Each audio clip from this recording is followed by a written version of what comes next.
So I got a reply from Bobby Piton because I left a comment on Mel K's video when she interviewed him on March 3rd, which is fine.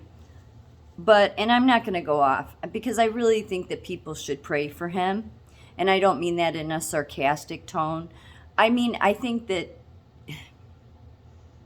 look, if anybody was ever a fan of The Sopranos, you might have remembered a character named Pussy. That was his nickname in the show. He was only there for, I think, 2 seasons. But he was killed off at the end of the 2nd season. In a hail of gunfire, they killed him and then tossed him into the lake, in the river. Never to be seen from again. Because they're a mob, right? Everybody knows if you take a loyalty to the mob, you don't get to just resign when you want to. So you kind of have to do their bidding. And I would bet that there's a lot of people the Rothschilds have used over the years, but they're not just going to put any senior advisor investment in those positions because their money, the Rothschilds' money, is more important to them than their children. It is. It's the reason they kept everything in the family. It's the reason for all the incestuous within that family. So does anyone think for a moment that the Rothschilds will just go to anybody to be their investment person? No. And I think that it is ridiculous to believe that the one that Bobby, you know what? I'll just read what his reply was because I got it in my email a couple days ago. It was a reply to the comment. But he said this: I've already answered the question. And he also answers about blocking me. I've already answered the question in comments and on video, but here goes again. I never worked for the infamous Rothschild that controls the banking system behind the scenes. Rather, a firm named Rothschild that is controlled by the Kager family of Chicago, in business since 1908. My bio on my company website doesn't hide this fact that I worked for a Rothschild investment corporation in Chicago. Spam is reported by users, and now he's referring to me being blocked. Spam is reported by users, and then that person is blocked. Not sure if you were spamming and other users reported you. You can freely keep on speaking and spreading misinformation if it suits you. You have that right, and people will judge you by the fruit of your tree. That was his response. So I could really go off, but I'm not going to because I think that again that we're not battling people. We're battling people that believe they're following a path that's right, and really they're following something else. Do I have 100% know that it was the same Rothschild? No, but it's common sense. And many times, I don't know if people have noticed, but your most educated, your Ivy Leaguers, your mathematicians, your scientists, they are the most don't get the common sense piece. First of all, the Rothschild he works for, or did work for 17 years, they came about in 1908. They managed to survive the Great Depression and thrive even. Do you realize the only people that really made out or thrived during the Great Depression and after were your syndicate bankers, your Chases, all those, your Rothschilds?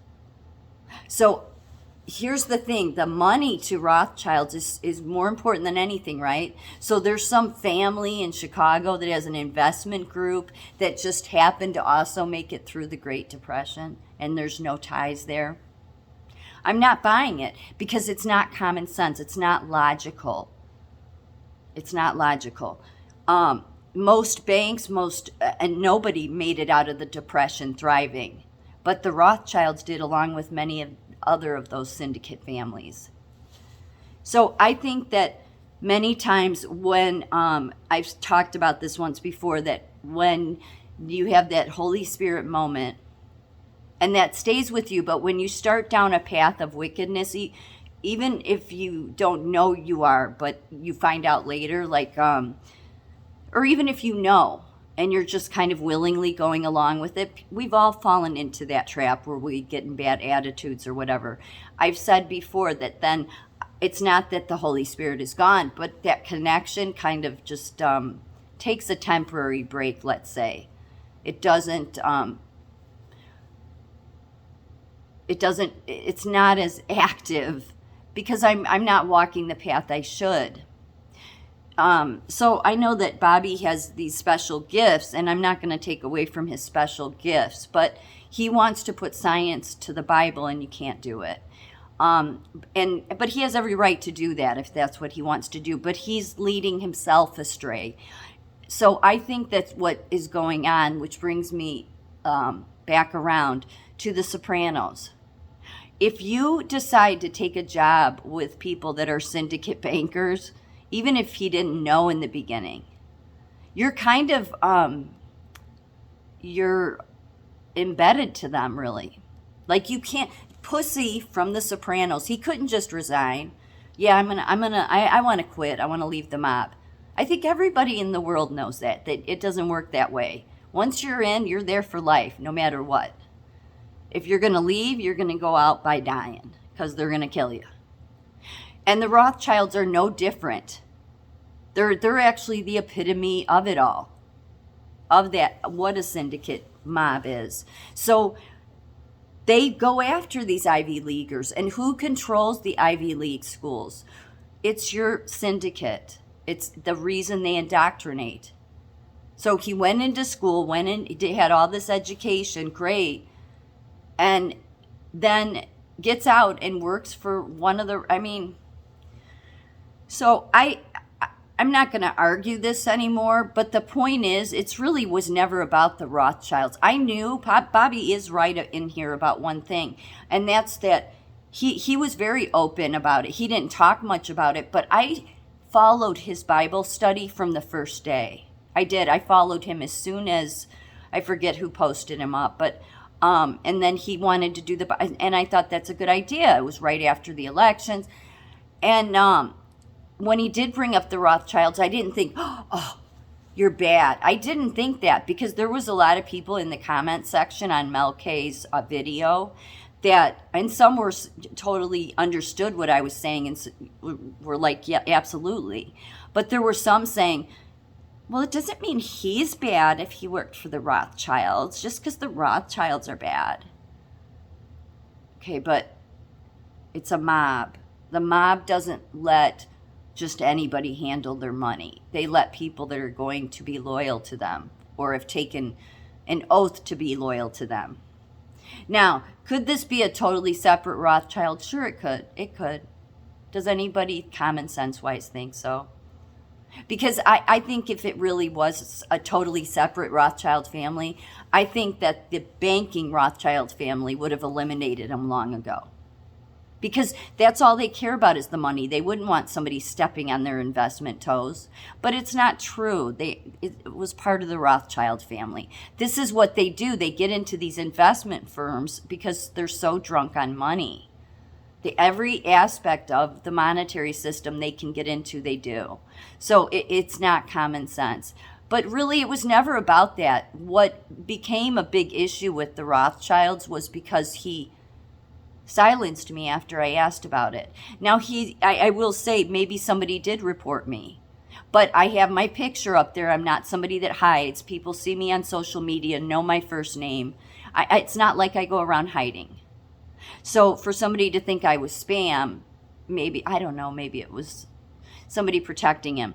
But it doesn't explain why he has still kept me blocked. See, to this day, I still can't comment in his section. I can see what he posts. I can't comment. So that's where the problem is with Bobby, is the fact that you're saying, oh, this is how it happened, yet it's your channel. You could reverse it. I followed him back when he only had 6 people following his Bible study. I emailed him twice when he wanted help because we're going to go do all this stuff with fixing Illinois' election. I emailed him twice, said, what do you need me to do? This was early on. Never said anything to me.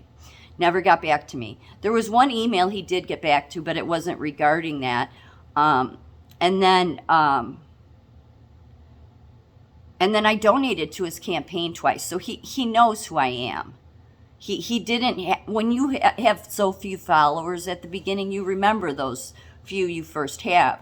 And I followed him pretty heavily. I mean, the Bible studies for like three months.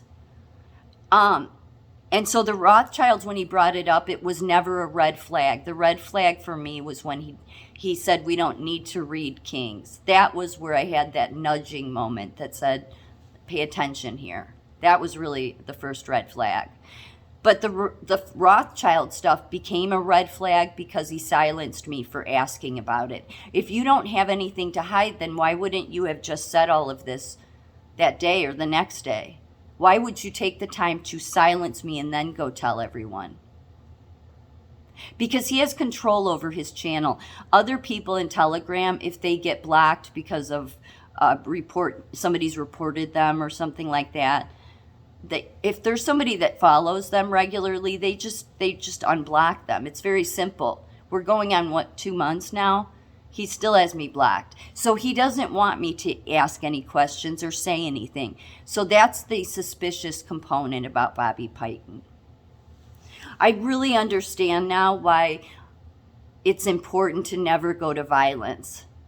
Because if you notice something that's happening through this revolution, and it's a communication revolution, but people are being exposed whether they want to be or not. And if you're in a revolution where there's physical fighting, you won't have that because everybody's too busy physically fighting. So I was thinking about that today, like there's a big reason the other side always wants to create a physical, war, and then they come in like heroes. But it's also because then your people playing both sides, like your Rothschilds, your syndicates, they can get away with their actions, but they can't when nobody's physically fighting with them, but rather calling them out. That's how much stronger it is to call them out. I'm not gonna argue with this issue with Bobby Piton and his people that want to elect him. I'm not going to. I think at the very least he's misguided. I don't think that he's somebody who's some Satan. I don't believe any of that. I think that he's somebody who's very misguided, and he's mixed his sciences and his indoctrination in with teachings of the Bible, which it happens. But I think it's misleading him, and that he should be able to reflect if he's not outright knows he's corrupt, and say, you know what, I should unblock this person. I know who she is. She's followed me since the beginning, and I still have her blocked, and so he can unblock me, and he hasn't. And one final thing. I think Trump knew how the Ivy League experts that we've been told are perfect our whole life. I think he knew they weren't experts. I do. If you go on YouTube and look for a video 2 years ago of him speaking at Davos, he talks about how his plan for the future is that the high school graduate will make more, if not the same, but more than the college grad. And that the people that are the hard workers are truly the problem solvers. And they are. What do we have right now? We have all the Ivy League in Washington. Bobby's Ivy League. So he had posted a couple days ago, and I'm just thought, I'm just going to read part of this, and you see how you take it. A big thanks and much love to all of the God-loving patriots that helped me gather petition signatures to get on the primary ballot.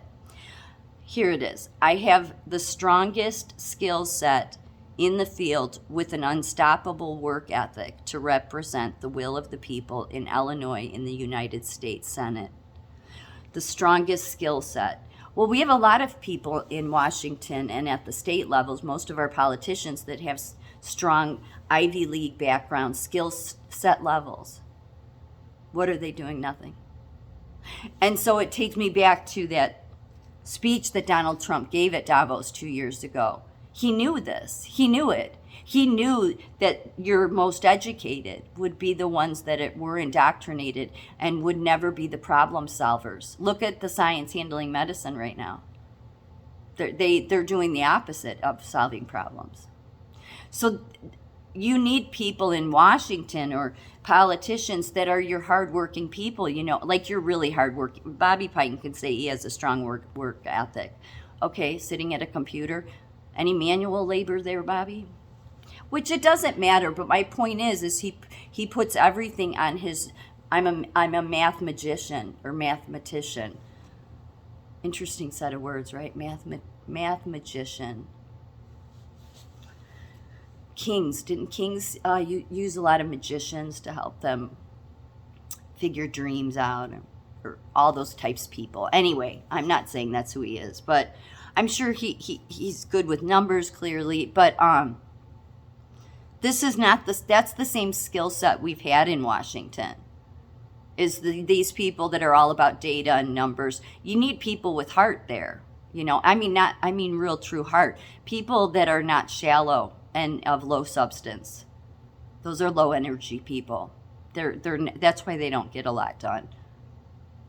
So I kind of understand what Trump was saying about, I think he recognized that the true problem solvers to create a country that's good and that's ethical are your people that don't have the college degrees, because they're being indoctrinated every moment they're in college. Bobby Payton was too. I mean, maybe that's why he ended up getting off track and working for the mob. I don't know. And I will be glad to say that I am wrong if somebody ever shows me the evidence. And I mean, I'm not just talking about, there'd have to be actual evidence. There's no family line here. I'm just not buying it.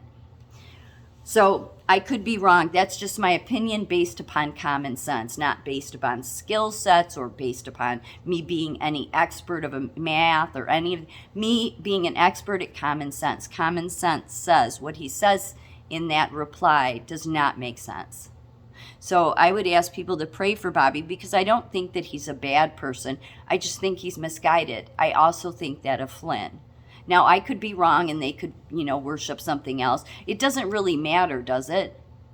It doesn't matter. Regardless, they are misguided people. They are following something that they likely think is the path to follow, and it's not. So you need people in office that are grounded in common sense. That would be the most important thing. And your hard workers, your middle class, who are the ones that have been screwed over, who's most of us in the country. I think Trump realized we would be the people that are the problem solvers, not your Ivy Leagues. They just fall into wickedness. They're easily swayed, manipulated. That's why they fall for all this stuff that they've fallen for. But us average people that have had to work hard and do problem solving to get by, we would be the people that would not put up with nonsense. We would get shit done. A ton more people in America like that than all these people in Washington and the ones up and coming that are running. So I disagree. I don't think he has the proper skill set. It would just be keeping the same skill set in place, and we don't need that. That's not to bash him. He's just misguided. There was one other thing. Glenn Beck had somebody on over the weekend, and I posted it. I forget the gentleman's name, but he was on. He was a VJ back during the MTV days. And he went on to do other things, but he mentioned something about the military-industrial complex. And it was that he said that the part that's corrupt about the military-industrial complex is the intellectual part. And that it stood out to me, because I thought that is the problem. In every sector, it's your Ivy League again. It's all these intellectuals who have been overeducated that are the problem, because all that education did was indoctrinate them. So I thought that was very telling that he said that. So I do pray for Bobby Payton. I would just say he's never unblocked me. So he never addresses that. So if he can't address that with somebody who lives in his state, how is he going to have the skill set to handle the swamp?